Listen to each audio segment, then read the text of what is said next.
less watchable for that. No, occasionally we can watch matches where there's century after century. It's great. But tell you what, can't beat a few little misses here and there. Yeah, a bit of tension, a bit of drama. That's what you want on a Sunday afternoon. Back we go. Yes, Hazel, you can't beat a bit of drama, and we have it on the opening day here at the Masters at Alexandra Palace, and plenty of drama coming up with the darts after this. All the best to Tony O'Shea, who is a great character, and wouldn't he love to win a world title? Willie Thorne himself did a thing with him and Bobby George a couple of years ago for sport relief. We went out dressed up as rockers and danced about to Aerosmith and RMDC Hammer, I think it was, and had a great time, made fools of ourselves, but we raised quite a few quid. Walk This Way it was called.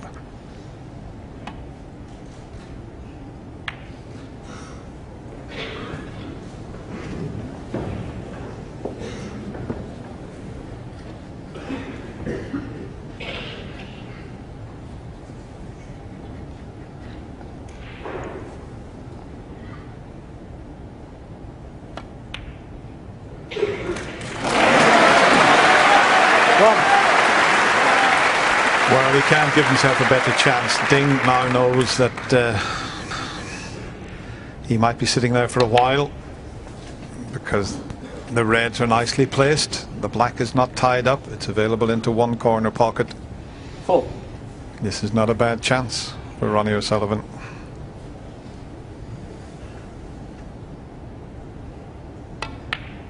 Yeah, Ronnie's always been fantastic at closing a match out when he gets one sniff of it, as all the top winners in the game are.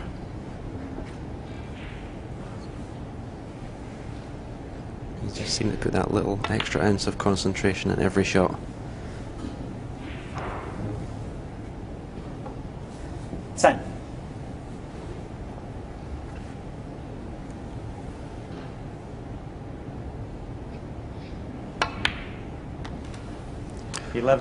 There's no problem with the red next to the black. It goes into the right corner. He might even elect to play for it this time,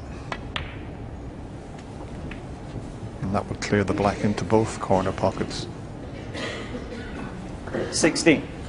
Got such a quick brain, Ronnie O'Sullivan.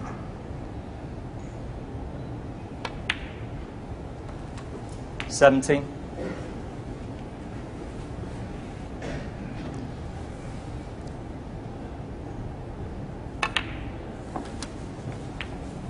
Those are the shots that are the key to break building. Delicate little screw and stun shots, and 24. he's a past master at that type of shot.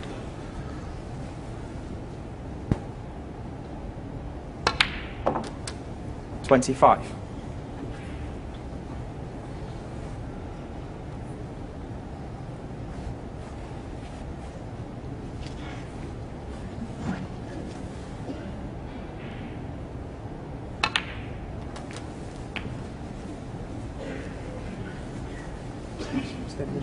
Yep. 32. One of the greatest break builders the game's ever seen. 660 century breaks. And the only person that's in front of him is the one that's sitting next to me here, Stephen Hendry, who's made, he probably won't remember, but I think you're just over 700, Stephen. I bet you wouldn't even know the answer to that. How many centuries have you made in your career? I think it's around about 760, 770, something like that. Thank you. Now this is a key shot coming up for Ronnie O'Sullivan here. 33. If the cannon works out, he's got to make sure he pots the black. Earlier in this match we've seen a few missed when he took his eye off the pot.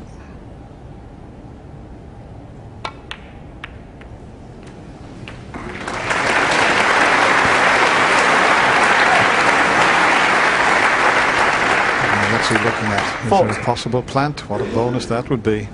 What a bonus that would be.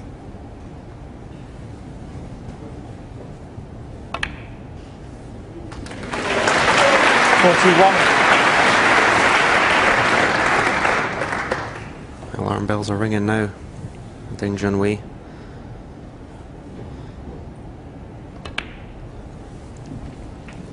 Ronnie doesn't have to do a lot with the cue ball.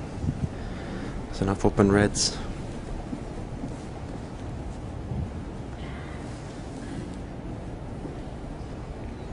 Yes, it was a great fight back from Ding, and it's not over just yet, but we always knew that Ronnie O'Sullivan was capable of doing this. Lost 3 frames in a row, won the last frame with the aid of a 51 break, and he's well on his way here as he waits for Brendan Moore just to do a delicate little spotting with the pink. 48. 3 more reds available, so he doesn't have to career into the reds here. Doesn't want to risk playing a cannon when he can win the frame without doing that. 53. The red next to the pink's available, and the one on the right side of the table is also on. 54. He can play for that red now, that's next to the pink.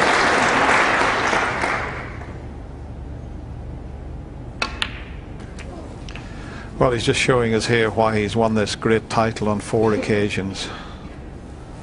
61.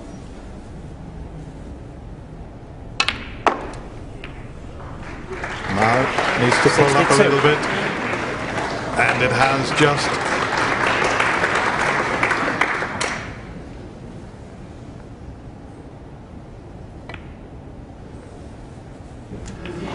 This time the fractions were in Ronnie's favour. A couple of frames, it just ran close to another ball. This time it didn't. 68. Well, it's been a great opening match to this year's Masters. A great venue, and I'm sure we're in for a feast of snooker. 73. 74. This is the title that every player wants to get onto their CV. The defending champion Ding Junhui knows that it's the end of this year's Masters for him. It looked like a walk in the park 81. for Ronnie O'Sullivan until that 82. 3 frame spell where Ding got himself right back into it at 4-all, but in the end Ronnie has kept his concentration, kept his focus, and I know 89. he'll be probably a little bit downbeat if they interview him, but he has cued 90. well. He's done very little wrong after the 2 opening frames. And wouldn't it be nice if he could go out with the first century ever made at the Ali Pali? 97. But can he knock this difficult red in the corner? Get in there, please. Well done. 98. The first ever century break is made at the Alexandra Palace, and the crowd have loved it. 107. He's doing what all great champions seem to do, and every shot is being cheered now. That's not taking anything away from Ding Junhui. This crowd have appreciated his play. Ding has nothing to be ashamed of. He's put up a terrific fight back. 119. All the way around the angles to finish off. And why not? 125. No black, but what a way to finish. He finishes like a true champion. Both players have given us a great opening match here in this year's Masters. And in the end, Ronnie raises his hand to this superb crowd here, and he goes out a winner, finishing in style with a 125 break. He takes the match 6 frames to 4. And there's Ronnie Jr. And great to see the welcoming party there. Ronnie Jr. giving his dad a well-deserved hug, because when the pressure came on at 4 frames apiece, Ronnie, who's a 4-time champion of this Masters event, was more than equal to it. And he's just knocked in his 50th century at the Masters. In fact, there he is. He's just getting his microphone on. He's about to come into this seat here to join us. But first of all, impressions of the way Ronnie was able to go up a gear at 4-all and finish this one out. Well, he certainly didn't look under pressure in the end, did he? The way he closed the match out was superb. I think Ding Junhui was under par today, but he still fought very well, very hard. But the writing was sort of to some degree on the wall. I think Ronnie was cueing very well, generally. What do you feel about it, John? Yeah, I think there's a lot of things needed as a recipe as a snooker player to be a top champion. And you've just seen, if you ever wanted an indication of how to close a match out, you've just seen it in 2 frames there, particularly the last one, which was just exemplary. You know, it's wonderful. Wow, here they come. It's a great privilege to welcome Ronnie O'Sullivan and Ronnie O'Sullivan.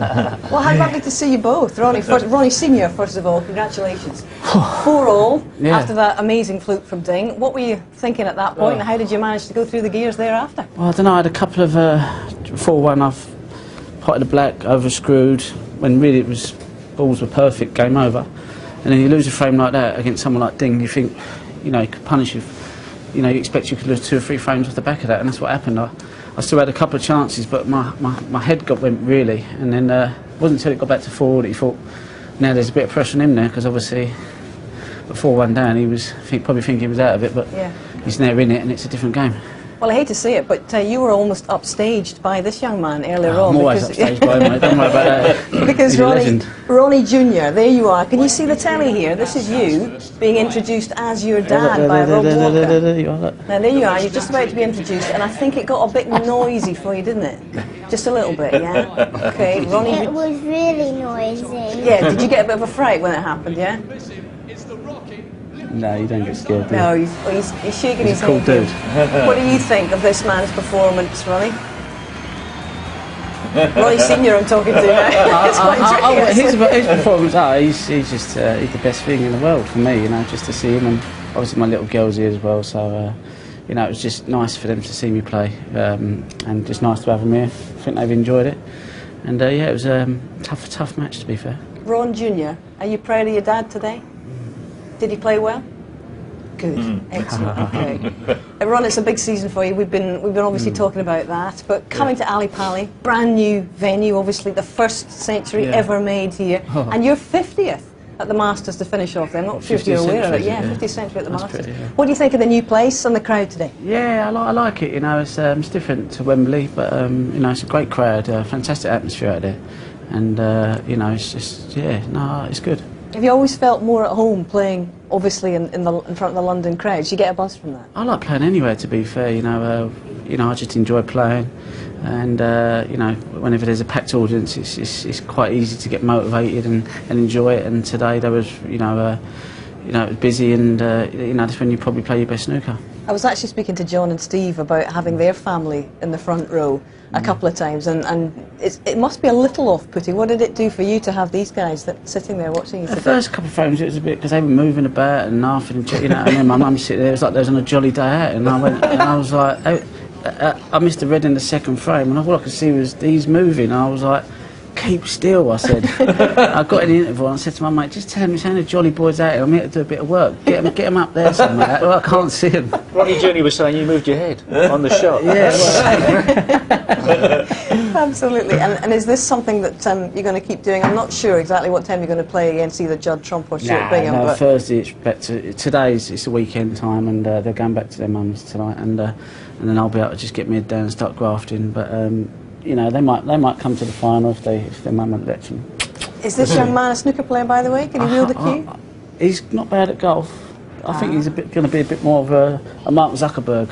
Oh, I see. He's a bit of a geek. he's a bit intelligent. Like it. He's got a lot of intelligence, this one. Okay, Facebook Mark too at some point, definitely. Yeah. Ronnie, it's been absolute delight to see you both here. Come back again and visit us, Ronnie Jr., won't you? You come back again soon? You'll be interviewing him with a green jacket on. Probably. Well, that would be nice. That would be nice. All right. Welcome to the Butler Gallery. And just actually, we mentioned your next match. Yeah. It's either going to be against Judd or Stuart Bingham. Easy matches now. This get easier and easier, you know. It's the standard's so low now. But you obviously came up against Judd at the UK Championship. Yeah. You said he was the most dangerous player you'd ever faced. And you know, how healthy is it really for the sport that you've obviously got yourself, but you've got people like Judd coming through these days? Well, he's a brilliant, fantastic player, you know, and I'm fortunate enough to practice in the same place as him. And you know, I've been watching him and trying to pick up a few things, because obviously his potting is just. I've never seen anyone pot so well, to be fair, and I watch it day in, day out. You see it now and again, but I see it every day. All I hear is the back of the ball in the pocket all day. Have you been working on your long game?